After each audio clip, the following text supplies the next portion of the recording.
Tapi ibu bapak lah yang selalu kita doakan setiap sholat ki. Orang tua tak ji. Nah kalau anak tak tidak tahu sholat, orang tua anak tak tidak pernah datang ke masjid berjamaah, anak tak tidak pernah kita dengar mengaji, bayangan itu pak, di kuburan nanti sengsara hidup tak.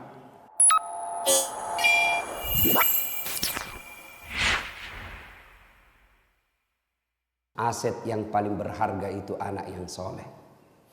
Coba, saya tadi dalam sholat, waduh sempat menetes air mata saya. Luar biasa, saya ingat orang tua saya dengan kejadian tadi. Pak Imam, Ustadz Ikhwan, langsung ada si Ananda Umar. Baru belum dilupa Umar, baru ada gejala-gejala. Langsung Umar masuk lurus ke bacaan, subhanallah. Pak, apa bapak tidak bangga punya anak seperti itu?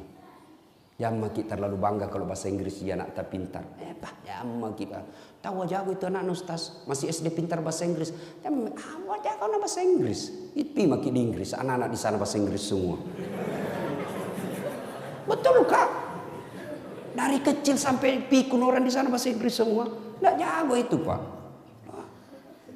Banyak yang begitu. Kursus bahasa Inggris mulai dari kelas 4 tahun bahasa Inggris nih, 10 tahun masih bahasa Inggris. Jangan Kak, kalau berdoa juga nanti tidak jadi bilang, oh my God, please help me, my father. Taleka. Tidak begitu juga orang berdoa. Kenapa? Jangan makal anak muda, serius kayak ini bos. Alhamdulillah ibu bapak adik-adik sekalian ya. Nah, saya langsung ingat orang tua saya. Masya Allah. Bapak saya itu kodon tidak pernah belajar agama. Ibu saya juga tidak pernah belajar agama. Sekolah pun tidak cukup, hanya pandai membaca dan menulis. Apa yang membuat saya kadang-kala tersentuh? Apa kita tidak bangga pak? Orang tua tak tanya ki agama lalu kita jelaskan.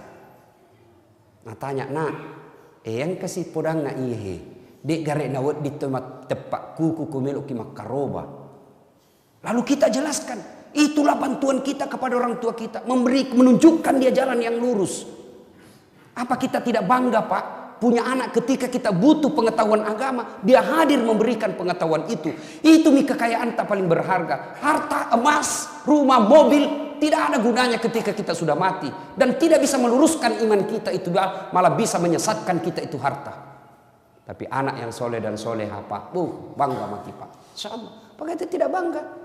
Begitu kita, oh tidak begitu caranya nak, mak begini cocoknya, subhanallah. Pada usia senja orang tua kita arahkan ke agama yang lebih dekat dengan Allah Subhanahu Wa Taala. Nah sekarang orang tua hati-hati didik anak sekarang pak.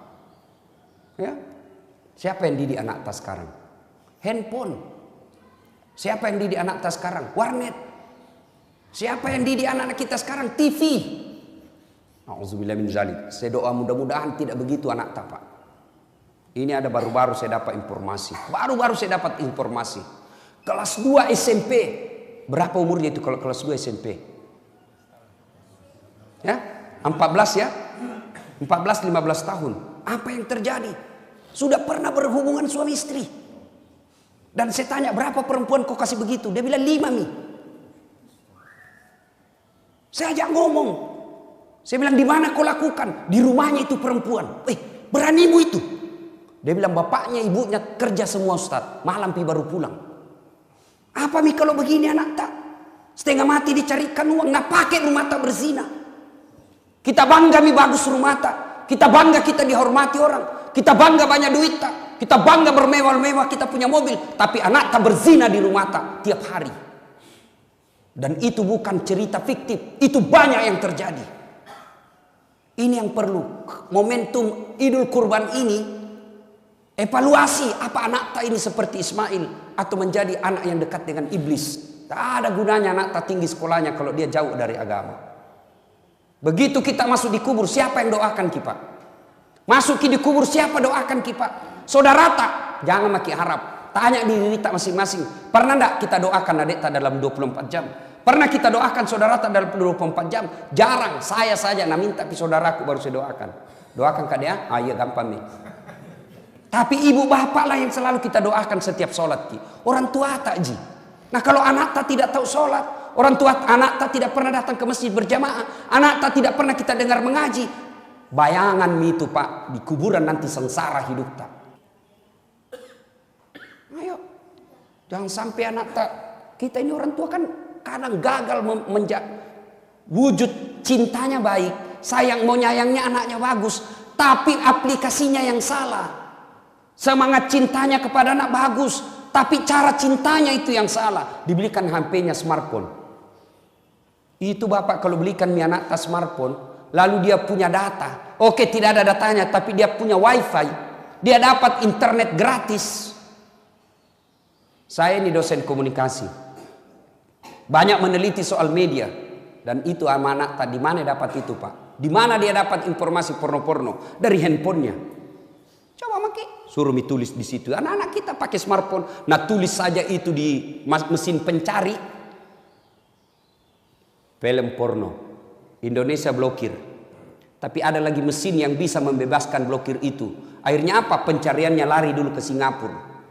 Tidak diblokir, dia bisa buka. Dan keluarlah itu ratusan informasi tentang porno. Kalau kita dulu kecil, Pak, jangankan film, gambar saja tidak bisa didapat. Akhirnya apa? Kita tidak pernah pikiran yang jorok-jorok. Sudah itu tiap malam diterpa otaknya dengan pikiran-pikiran porno. Sudah itu malam anak tak kita kira jago ki, satu anak satu kamar, kita rusak itu anak tak. Kita dulu zaman kecil satu kamar 3 ki bersaudara di dalam. Akhirnya apa? Kita punya kekerabatan persaudaraan kencang. Kita punya persaudaraan kuat. Kenapa? Kita sama tidur. Sekarang satu anak satu kamar, satu anak satu TV. Tidak pernah ketemu. Pulang rumahnya, pulang sekolah, masuk kamarnya masing-masing. Memegang HP-nya, mulai mima video call. Hati-hati Pak, ada namanya sekarang video call. Ya kak beda bibir tak dek, ini nih kak. Kasih turun-turun sedikit. Ya sedikit lagi dek, buka-buka sedikit. Apa? Tiap malam dia begitu. Tiap malam akhirnya apa? Ketemu nanti nah praktek nih. Itu yang merusak anak-anak kita. Maka Bapak, pengajian kali ini hati-hati Pak. Jangan maki kasih smartphone anak tak. Masuk lagi Pak. Belum saatnya dia pegang itu. Kasih saja HP 3G. Seperti HP nama mamaku. Miss call G, SMS G, terima G. Ah itu mau saja. 3G juga itu bos. Bapak saudara-saudara sekalian, yang ketiga hikmah dari pengajian kita ini, Bapak Ibu saudara-saudara sekalian, berkurbanlah. Alhamdulillah Allah tidak nasuruh jaki potong anak tak. Tapi kambing jina suruh ki sama sapi. Ya kalau nasuruh ki potong anak tanah empat, masih ada pilihan. Potong anakmu, dicari yang mana yang paling dongo ini.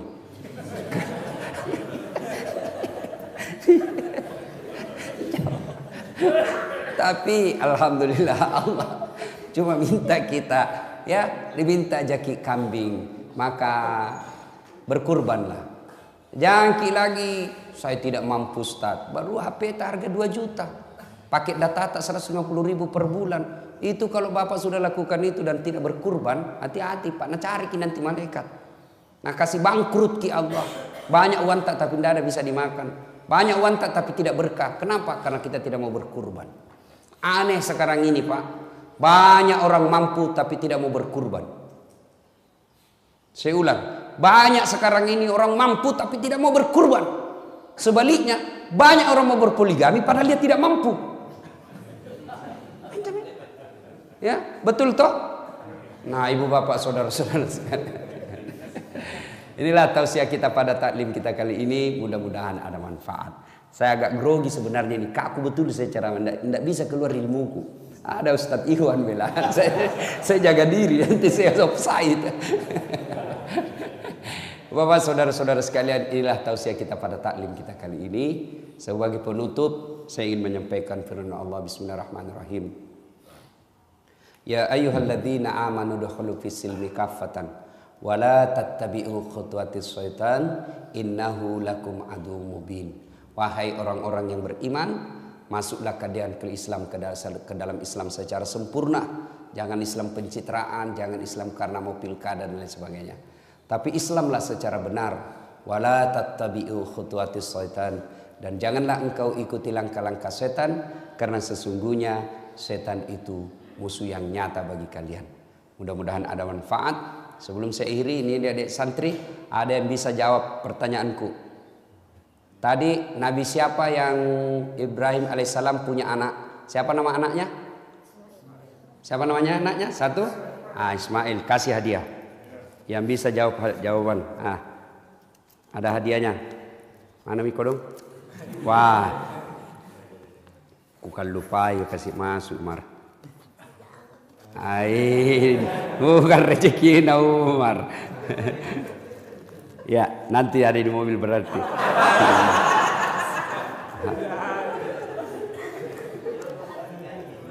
Sudah dijanji tawa. Uang Malaysia mau ku kasih Umar. Ya ambil ya, rezeki. Uang Malaysia, mudah-mudahan bisa pergi Malaysia Umar. Ya, Bapak saudara-saudara sekalian, inilah tausiah kita, mudah-mudahan ada manfaat. Nah, satu lagi, apa hikmah dari pengajian tadi ini? Ada 3 dek. Ini yang hafal-hafal. Ada 3 apa? Ada yang tahu? Satu mau sebut. Siapa? Siapa? Ayo, ada lagi? Siapa? Ya, Pak. Menjadi anak soleh ya, dapat hadiah juga. Nah hadiahnya.